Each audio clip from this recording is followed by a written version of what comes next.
যে মসজিদে হারামে 1 রাকাত নামাজ পড়লে 1 লক্ষ রাকাতের সওয়াব পাওয়া যায়। এটা হাদিস। মসজিদে হারামের মধ্যে, মসজিদে হারাম কোথায়? মক্কা শরীফে। 1 রাকাত নামাজ পড়লে 1 লক্ষ রাকাতের সওয়াব। একবার আল্লাহ বললে 1 লক্ষ বার আল্লাহ বলার সমান। 1 খতম কোরআন শরীফ পড়লে 1 লক্ষ বার খতম করার সমান। সাহাবায়ে কেরাম জানতেন না? অবশ্যই জানতেন। এই ইবাদতের জন্য তাদের লোভ ছিল না? অবশ্যই ছিল। তারপরেও ইকামতে দ্বীনের দায়িত্ব নিয়ে তাদের কারো কবর হয়েছে চায়না, কারো কবর হয়েছে বসনিয়ায়, চেচনিয়ায়, রাশিয়ায়, জাপান, চায়না, এসব জায়গায় সাহাবায়ে কেরামদের কবর রয়েছে। দূর থেকে দূরান্তে কালেমার দাওয়াত নিয়ে তারা ছড়িয়ে পড়েছে। এই জন্য পরিভ্রমণকারী অর্থাৎ দ্বীনের দাওয়াত নিয়ে ছড়িয়ে পড়ো সর্বত্র। দাওয়াত দেওয়া তোমার জন্য ওয়াজিব, ফরজ। আমরা হচ্ছে উম্মতে দাওয়াত। আমরা কি? উম্মতে দাওয়াত। কিয়ামতের দিন কোন মানুষ যদি আল্লাহর দরবারে দাঁড়ায় বলেন, আয় আল্লাহ রাব্বুল আলামিন, আমি দ্বীনের দাওয়াত পাই নাই, ইসলামের দাওয়াত পাই নাই, কোরআন হাদিসের দাওয়াত পাই নাই, তাহলে কিয়ামতের ময়দানে এই কথা যদি কোনো অমুসলিম বলে, মুসলমানের আল্লাহর দরবারে দায়ী হয়ে যাবে। তোমরা উম্মতে দাওয়াত। প্রিয় ভাই সব, আমরা নামাজ পড়ি, কিন্তু আমার প্রতিবেশী নামাজ পড়ে না। আমি কি তাকে কখনো নামাজের দাওয়াত দিয়েছি? আমার প্রতিবেশী সুদ ঘুষের মধ্যে লিপ্ত আছে, আমি সুদ ঘুষ খাই না, এর কাছেও যাই না, আমি কি তারে বাঁচাইতে চেষ্টা করেছি? যদি না করে থাকি তাহলে এই দাওয়াতের হক আমি আদায় করতে পারি নাই। লূত আলাইহিস সালামের কওম, এই কোরআন শরীফের মধ্যে আছে, আল্লাহ তাআলা বলছেন তার কওম যে বদফেল করেছিল, সেই বদফেলের কারণে আল্লাহ তাআলা গজব দিলেন, জিবরাইলকে পাঠালেন, জমিনটারে উল্টায় দাও। লূত আলাইহিস সালাম তার মেয়ে এবং তার উপরে যারা ঈমান এনেছে তাদেরকে আগে বাইর করো, তার স্ত্রীকে বাইর করো না, যেহেতু তার স্ত্রী কাফেরদেরকে সহযোগিতা করেছে। তার স্ত্রী সুদ্দা, পুরা জমিনটাকে উল্টায় দাও, জবরকে জের বানায় দাও। হযরতে জিবরাইল এলেন, আল্লাহর কাছে ফরিয়াদ করলেন, রব্বুল আলামিন, যে জমিনকে তুমি গজব দিতে বলেছো, উল্টাই দিতে বলেছো, আমি তো এখানে এসে দেখলাম একটা লোক 30 বছরেরও বেশি কাল ধরে তোমার ইবাদত করছে, ঘরে অথবা জঙ্গলে কোথাও বসে বসে তোমার ইবাদত করছে। এই বেচারার ব্যাপারে কি করবো তা তো তুমি বলোনি। আল্লাহ তাআলা বলছেন, জমিনটা উল্টাইয়া ওর মাথায় আগে রাখো, কারণ সে শুধু নিজেকে নিয়ে ব্যস্ত ছিল জাহান্নাম থেকে বাঁচাতে। ওর সামনে অসংখ্য মানুষ জাহান্নামের দিকে যাচ্ছে, সে তাদেরকে ফেরাবার দায়িত্ব পালন করে নাই। প্রিয় ভাই সব, মুসলমান হওয়া এটা কোনো খেল তামাশার বিষয় নয়। গরুর গোশত খাইলাম, আব্দুল করিমের ছেলে আব্দুর রহিম, মাথায় টুপি আছে, মুখে দাঁড়িয়ে আছে, মুসলমান না হইল না। দাওয়াতের হক আদায় করতে হবে, ভ্রমণ করতে হবে। আল্লাহ তাআলা বলেছেন, কুল সিরু ফিল আরদ ফানজুরু কাইফা কানা আকিবাতুল মুকাজ্জিবিন, আমার জমিন পরিভ্রমণ করো আর দেখো আমি কিভাবে সত্যের, মহাসত্যের অস্বীকারীদের কিভাবে শাস্তি দিয়েছি। পরিণতিগুলি চোখে দেখো, শিক্ষা গ্রহণ করতে পারবে। প্রিয় ভাই সব, নিজের দেশে দ্বীনের দাওয়াত দাও, বিদেশে গিয়ে দাওয়াত দাও। আল্লাহ তাআলা তার গোলামকে সুযোগ দিয়েছিলেন এই পৃথিবীর 4টি মহাদেশের 1/17 বেশি দেশ আল্লাহ সফর করাইছে, কিন্তু মিশর সফরের কোনো সুযোগ আমার ইতিপূর্বে হয়নি। আল্লাহ তাআলা গত এপ্রিল মাসে আমাকে মিশর সফর করালেন। আমার খুব স্বপ্ন ছিল মিশর দেখা। মিশর হচ্ছে আমাদের জাতির পিতা ইব্রাহিম আলাইহিস সালামের শ্বশুর বাড়ি, ইউসুফ আলাইহিস সালামের চারণভূমি। এখানে তিনি ঘুরেছেন ফিরেছেন, কত কষ্ট করেছেন। মুসা আলাইহিস সালামের জমিন, ইলিয়াস আলাইহিস সালাম, হারুন আলাইহিস সালাম ইসলামের ইতিহাস গড়েছে এই জমিনে। সেই মিশর দেখার একটা উদগ্র বাসনা ছিল আমার। গত এপ্রিল মাসে জামিয়া আল আজহার পৃথিবীর একটি শ্রেষ্ঠ বিশ্ববিদ্যালয়, যার ছাত্রছাত্রী সংখ্যা 2 লাখের উপরে, ওখান থেকে একটা দাওয়াত পেলাম। এরপরে 5 দিন আমার সফর ছিল। যারা আমার প্রোগ্রাম প্রডিউস করেছে, আমি তাদেরকে বলেছি, যারা প্রোগ্রাম চেক আউট করেছে তাদেরকে আমি এখান থেকে জানাই দিয়েছিলাম, আমি শুধু রাত্রে কয়েক ঘন্টা ঘুমাতে চাই, বাকি সবটা সময় দেখার মতো জায়গাগুলি আমাকে সব দেখায় ফেলবে। 5 দিনে 4500 কিলোমিটার দৌড়াইছি আমি প্রথমেই দেখতে চেয়েছি মুসা আলাইহিস সালামকে যেখানে কষ্ট দেওয়া হয়েছে সেটা কোথায়, তাকে যে জায়গা থেকে ফালায় দেওয়া হয়েছিল সেই জায়গাটা কোথায়। আমাকে সেই সব জায়গা দেখানো হয়েছে যেখানে তার মা হযরত মুসা আলাইহিস সালামকে ছেড়ে দিয়েছিল বাক্সবন্দি করে, বাক্সের মধ্যে বন্দি। আল্লাহ তাকে বলেছেন, মাকে বলেছেন, তুমি মুসার মা, তুমি তোমার বাচ্চাকে বাক্সের মধ্যে বন্দি করে এখান থেকে ফেলে দাও, কারণ ফেরাউন বলেছে যে এই জাতির কোন পুরুষ সন্তানকে আমি বাঁচায় রাখবো না, যেটা হবে সে আমার শত্রু হবে, সব মেরে ফেলো আর মেয়েগুলিকে বাঁচায় রাখো। এটা হলো ফেরাউনের ইচ্ছা, কোন পুরুষ সন্তান বাঁচতে দেবে না। আর আল্লাহর ইচ্ছা, মুসা আলাইহিস সালামকে আল্লাহ ওর জমিনে পাঠাবেন। কার ইচ্ছা কার্যকরী হবে? আল্লাহ তাআলা মুসা আলাইহিস সালামকে বানায় ফেললেন। এখন বাঁচবে কেমনে? তারে তো মেরে ফেলবে ফেরাউন। দেখেন অবস্থা। আল্লাহ তাআলা বললেন, বাক্সবন্দি করে তারে নদীতে ছেড়ে দাও। মায়ের কয়েকটা কন্যা সন্তান হয়েছে, প্রথম ছেলে মুসা আলাইহিস সালাম, তাকে বাক্সবন্দি করে আল্লাহর হুকুমে নদীতে ফেলে দিলেন। মা কাঁদতেছে, কাটা কবুতরের মতো ছটফট করছে। কলিজার টুকরা সন্তান নদীতে ভাসায় দেওয়া মায়ের জন্য কি অবস্থা বুঝতেই পারে। নদীর স্রোতে ভেসে যাচ্ছে, আর তার বোন নদীর পার দিয়ে যাচ্ছে, বাক্স যায় কই। ঘটনা কোরআন শরীফে আল্লাহ উল্লেখ করেছেন, আর সেই জায়গাটা আল্লাহ আমাকে দেখার তৌফিক দিয়েছেন। ভাসতে ভাসতে এই বাক্স গিয়ে থামলো ঠিক সেইখানে যেখানে ফেরাউন আর আসিয়া দুজনে বসে পড়ন্ত বেলায় নীল দরিয়ার দৃশ্য দেখতেছে, বাতাস খাচ্ছে, ঢেউয়ের তাল দেখতেছে। বাক্স এসে সেখানে থেমে গেল। ফেরাউন আশ্চর্য হলো, বাক্স এসে থামলো এখানে, দেখো বাক্সে আছে কি, উঠাও বাক্স। বাক্স উঠানো হলো, খুলে দেখে গোলাপের পাপড়ির মতো চেহারা সুন্দর একটি বাচ্চা। ফেরাউন বলছে, এই তো আমার দুশমন, তরবারি আনো, হত্যা করো, আমার দুশমন পেয়ে গেছে। হযরতে আসিয়া বলছেন, ফেরাউন তুমি খোদা না বেহুদা? এই ছোট্ট বাচ্চা তোমার শত্রু, কি বলো তুমি? আমাদের তো কোনো বাচ্চা কাচ্চা নাই, মনে হয় আল্লাহ তাআলা আমাদেরকে এই বাচ্চাটা দিয়েছেন, চলো এটাকে আমরা লালন পালন করি, তুমি এর মারি মেরে। বাচ্চা নিয়ে গেল বাড়ি। দেখেন অবস্থা। এখন বাচ্চারে দুধ খাওয়াইতে হবে। যেই বাচ্চা পুরুষ সন্তান বাঁচতে দেবে না যে ফেরাউন, সেই ফেরাউন এই বাচ্চারে দুধ খাওয়াবার জন্য পাগল হয়ে গেছে। ধাত্রীগুলো ডাকা হলো, কোন ধাত্রীর কোলে সে ওঠে না, বাচ্চা কারোর দুধ মুখে নেয় না, খালি কাঁদতেছে।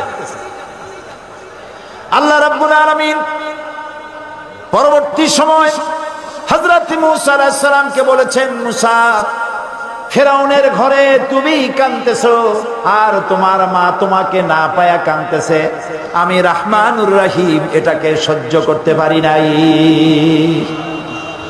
বোন কে বলছে ফেরাউনকে, জাহাপানা, আমার কাছে একটা ধাত্রীর খবর আছে, ওই মেয়ে লোকটা যে কোনো বাচ্চা কোলে নিলি দুধ খায়। ফেরাউন বলছে, নিয়ে আসো, যত টাকা লাগে দেব। বোন গিয়ে তার মায়েরে নিয়ে আসছে। মা এসে বাচ্চা পেয়ে গেল, বাচ্চা কোলে নিল, বাচ্চা দুধ খাওয়া আরম্ভ করলো। ফেরাউনের বাড়িতে পয়সা দিয়া, টাকা দিয়া ফেরাউন রাখলো আর দুধ খাওয়াইল।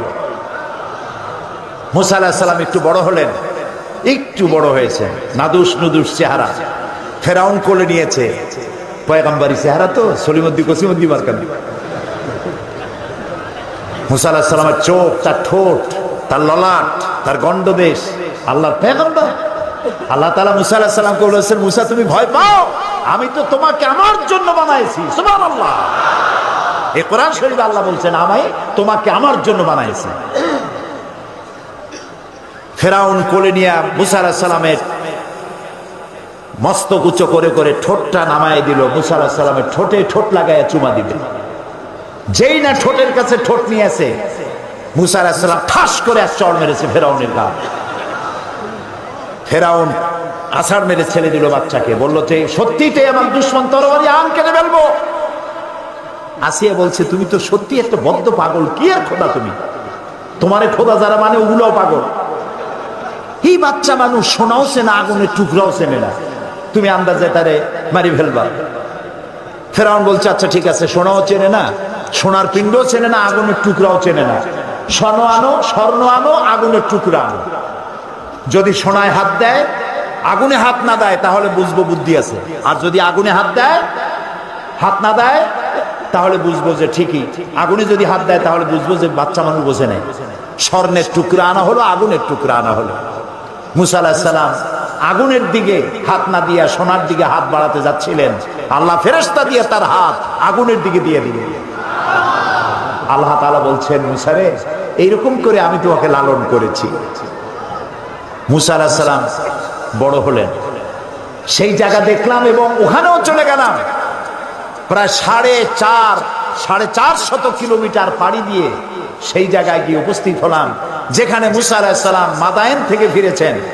10 বছর পর ফিরেছেন বউ বাচ্চার সাথে। শোয়েব আলাইহিস সালামের মেয়ে, শোয়েব আলাইহিস সালাম তার শ্বশুর, ফিরেছেন।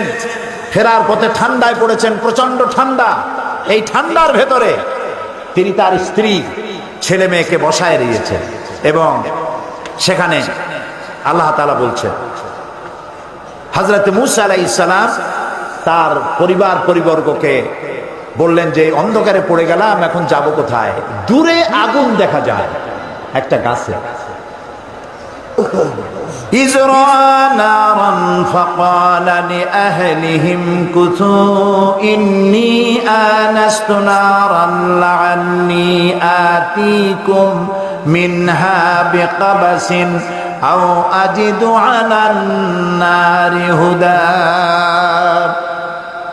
তিনি যেটাকে আগুন দেখে মনে করেছিলেন যেটা আগুন, তিনি বললেন, তোমরা অপেক্ষা করো, আমি আগুনের কাছে যাই, হয় আগুন আনবো আর না হয় আমাদের কাল্লা, আমি একটা রাস্তা পেয়ে যাব, কোন পথে আমরা যাব। ফালাম্মা তাহা নুদিয়া ইয়া মূসা ইন্নী আনা রাব্বুক ফাখলা'না আলাইক। আগুনের কাছাকাছি যিনি যখন হয়েছেন, আগুনের ভিতর থেকে আওয়াজ এলো, এটা আগুন কিচ্ছু না, ইন্নী আনা রাব্বুক, আমি তোমার রব, আমি তোমার আল্লাহ। ফাখলা'না আলাইক, জুতা খুলে আসো। ইন্নাকা বিল ওয়াদিল মুকাদ্দাসি তুয়া, তুমি তো পবিত্র উপত্যকায় পৌঁছে গেছো। ওয়াদি আরবিতে বলা হয় ওয়াদি, বাংলায় বলা হয় উপত্যকা। দুই পাহাড়ের মাঝখানে সমতল জায়গাকে উপত্যকা বলা হয়। আমরা সেখানে গেলাম।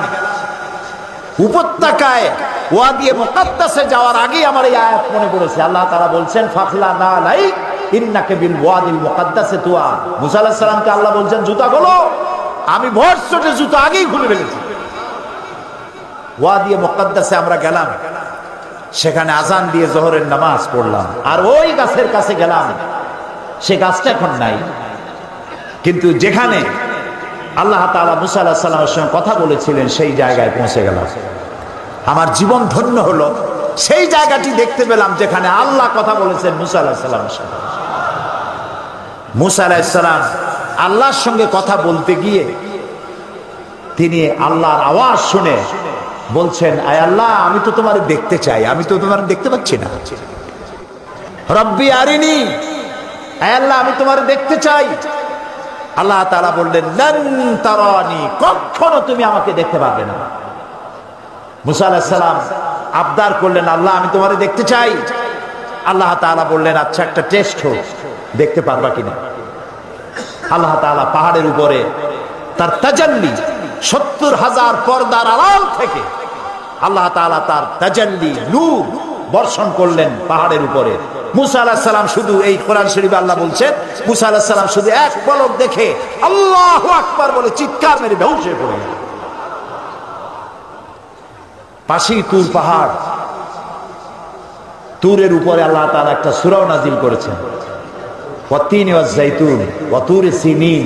তুরের আল্লাহ তাআলা কসম করেছেন, যেই পাহাড়ে উঠলে পরে আকাশের মেঘ ধরা যায়, এত উঁচা পাহাড়। এই পাহাড়ের উপরে 40 দিন তিনি ইতিকাফ অবস্থায় ছিলেন এবং সেখানে তওরাত নাজিল হল। সে জায়গা আল্লাহ দেখার তৌফিক দিলেন। এরপরে মুসা আলাইহিস সালামের সঙ্গে সংগ্রাম ছিল যেই ফেরাউন, সেই ফেরাউনকে দেখার ইচ্ছা হলো আমার, যে শয়তানটার একটু দেখি। 40 পাউন্ড জাদুঘরে ঘুরতে লাগে, শয়তান তালাশ করতেছি, পাই না। জিজ্ঞেস করলাম যে আসল শয়তানটা কই? বললো সে তো দোতলায়। ওইটারে দেখতে গেলে আরো 40 পাউন্ড দরকার। সে পয়সাও দিলাম দেখার জন্য। উপরে যখন গেছি যাই দেখি এরকম একটা বড় বাক্স, গ্লাসের বক্স, এর ভিতরে মিস্টার ফেরাউন চিতই শুয়ে আছে। ওই জায়গাও দেখেছি যেখান থেকে ফেরাউন মুসা আলাইহিস সালামকে তাড়া করেছিল, আর দরিয়া ফেরে রাস্তা হয়ে গেল। যেখান থেকে মুসা আলাইহিস সালাম হেঁটে গিয়েছিলেন, 3 দিক থেকে ফেরাউনের শত্রুরা, ফেরাউন 3 দিক থেকে আক্রমণ করেছে, পালাবার রাস্তা নাই। সাথী সঙ্গীরা বলছেন, ইয়া মুসা ইন্না লামুদরাকুন, আমরা তো পাকড়াও হয়ে গেছি, পালাবার পথ নাই।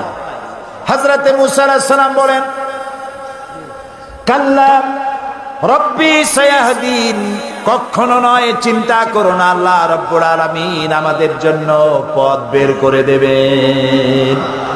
লক্ষ্য করছেন, 3 দিকে শত্রু, একদিকে দরিয়া, পালাবার কোনো রাস্তা নাই। হযরতে মুসা আলাইহিস সালাম বলছেন, ভয় পাইও না, পথ দেখায় দেবে কে? বলে আল্লাহ পাক পথ দেখিয়ে দিবেন। রাস্তা তৈরি হয়ে গেল। মুসা আলাইহিস সালাম রাস্তার ভিতর দিয়া চললেন, দরিয়ার অর্ধেক পর্যন্ত এসেছেন। ফেরাউন তার দলবল নিয়ে এসে দেখে বিশাল রাস্তা, ওই রাস্তা দিয়ে ওরাও নামছে। ঠিক মাঝখানে যখন এসেছে, আল্লাহ তাআলা বলছেন, দরিয়াকে হুকুম করলেন বন্ধ হয়ে যা। বন্ধ হয়ে যাও এটা তো বলার দরকার নেই। আল্লাহ যখন কিছু ইচ্ছা করেন কি বলেন? খোদ হয়ে যা, দিনান দেয়ার হয়ে যা। দরিয়া বন্ধ হয়ে গেল। সাথী সঙ্গী যা ছিল চুগনি খাইয়া মরিয়া সব শেষ। ফেরাউন ডুবতেছে আর উঠতেছে, পানি খেতে খেতে পেট একেবারে পোটকা মাছের মতো মোটা হয়ে গেছে। ফেরাউন বলছে, আমানতু আন্নাহু লা ইলাহা ইল্লাল্লাযী আমানাত বিহি বানু ইসরাঈল। হায় আল্লাহ, আমি ঈমান এনেছি ওই আল্লাহর উপরে যে আল্লাহর উপর ঈমান এনেছে বনি ইসরাঈলেরা। আল্লাহ ওয়ানা মিনাল মুসলিমিন, আর আমি তো একজন মুসলমান, আমার সুবাহ কেন, এই তো কালেমা পড়লাম।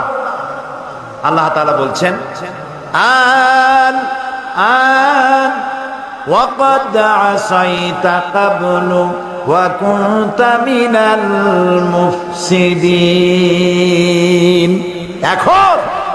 এখন তুমি বলছো আমি মুসলমান, অথচ তুমি বছরের পর বছর ধরে আমার বান্দাদের উপরে জুলম করেছো, অত্যাচার করেছো।